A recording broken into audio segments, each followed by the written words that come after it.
Welcome back to the second part of the video. In the first part of the video, we just got Xcode set up with a little project, and we said that we would be working on two files, a view controller and the main storyboard. The main storyboard is where we draw up our interface, and the view controller is going to be where we write our code.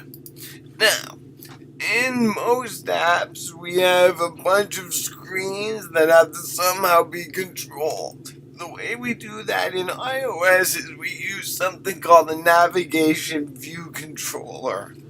So I'm going to make sure I select the view controller. Notice right now there's nothing selected. If I just click anywhere here, this yellow view controller becomes selected. I want to put this into a view controller, so again I'm going to make sure it's selected. I'm going to go up to the editor and I'm going to say embed in navigation view controller. And I'm going to see now that my view controller has a nav bar.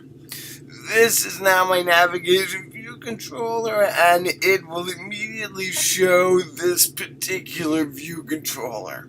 The one other thing I wanted to show you is we want to make sure that when we click on this view controller and we go to the identity inspector, we want to make sure this view controller is of type view controller. You're going to see as our apps grow, we might have many different view controllers on the storyboard. Each might have a different class name.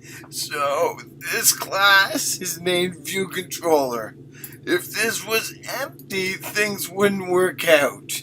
So we want to make sure that this is view controller. And I'll make sure that's true along the way.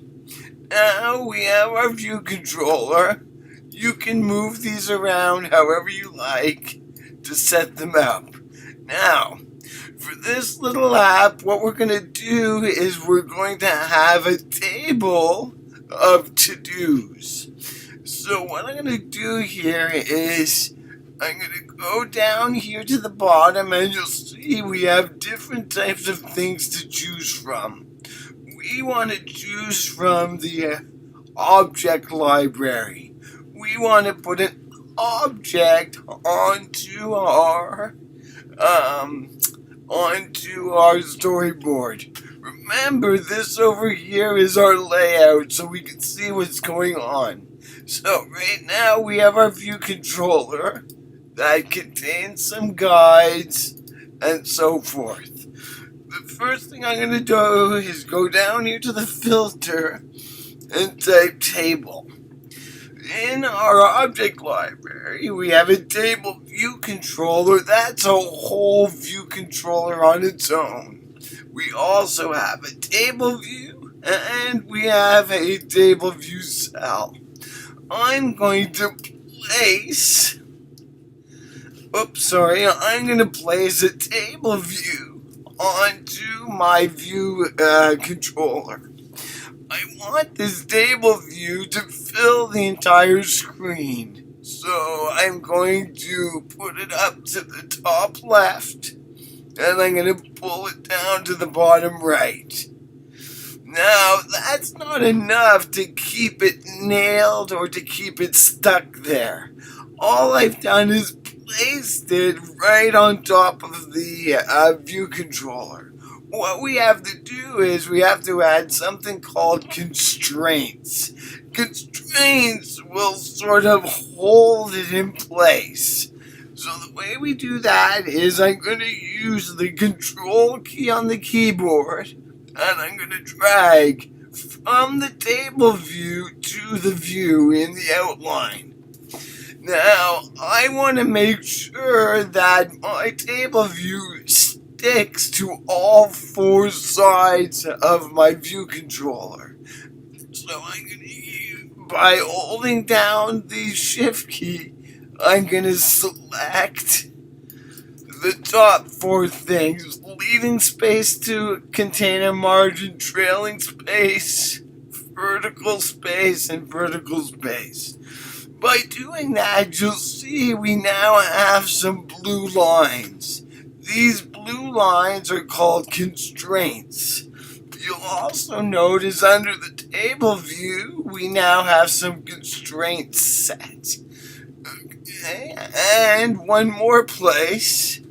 If you click on the table view and you go over here to the size inspector, you'll see there's 4 blue lines. As long as you have blue lines, that means they're properly constrained. So this means we're constrained on all 4 sides. So that means our table view is stuck in place. So let's see how that looks in the simulator by running it. So I'm now running it. I'm going to bring it forward. Oops, sorry, I'm going to bring it forward, and there it is. And you'll see that I can bounce my view controller. I can also modify the hardware. I can rotate left, rotate right, and so forth. So to rotate left, it's command left arrow, right is command right arrow, and so forth. So I can rotate my simulator. I can also use the option key to do a multi-touch. I can also press Command, Shift, and H to go back to the springboard. So that allows us to work a little bit with the simulator. Let's go back to our storyboard. For this little app, not only do I want the view for my list of to-dos, I want some buttons so we can add new to-dos. So to do that, let me just open this up a bit. I'm going to go into the object library and I'm going to type bar space BUT for bar button. And you'll see we have some choices here. The first one is a bar button item. We're going to put one bar button item on the top left. On the top right. And one bar button item on the top left. By double clicking this one, I'm going to call this Quick Add. Quick Add. And this one we're simply going to call Add. Okay, so now we have our interface pretty much set up. So we're ready to start doing some code, but we're going to do something else to begin the third video. So that's the end of video number 2. I hope you enjoyed it.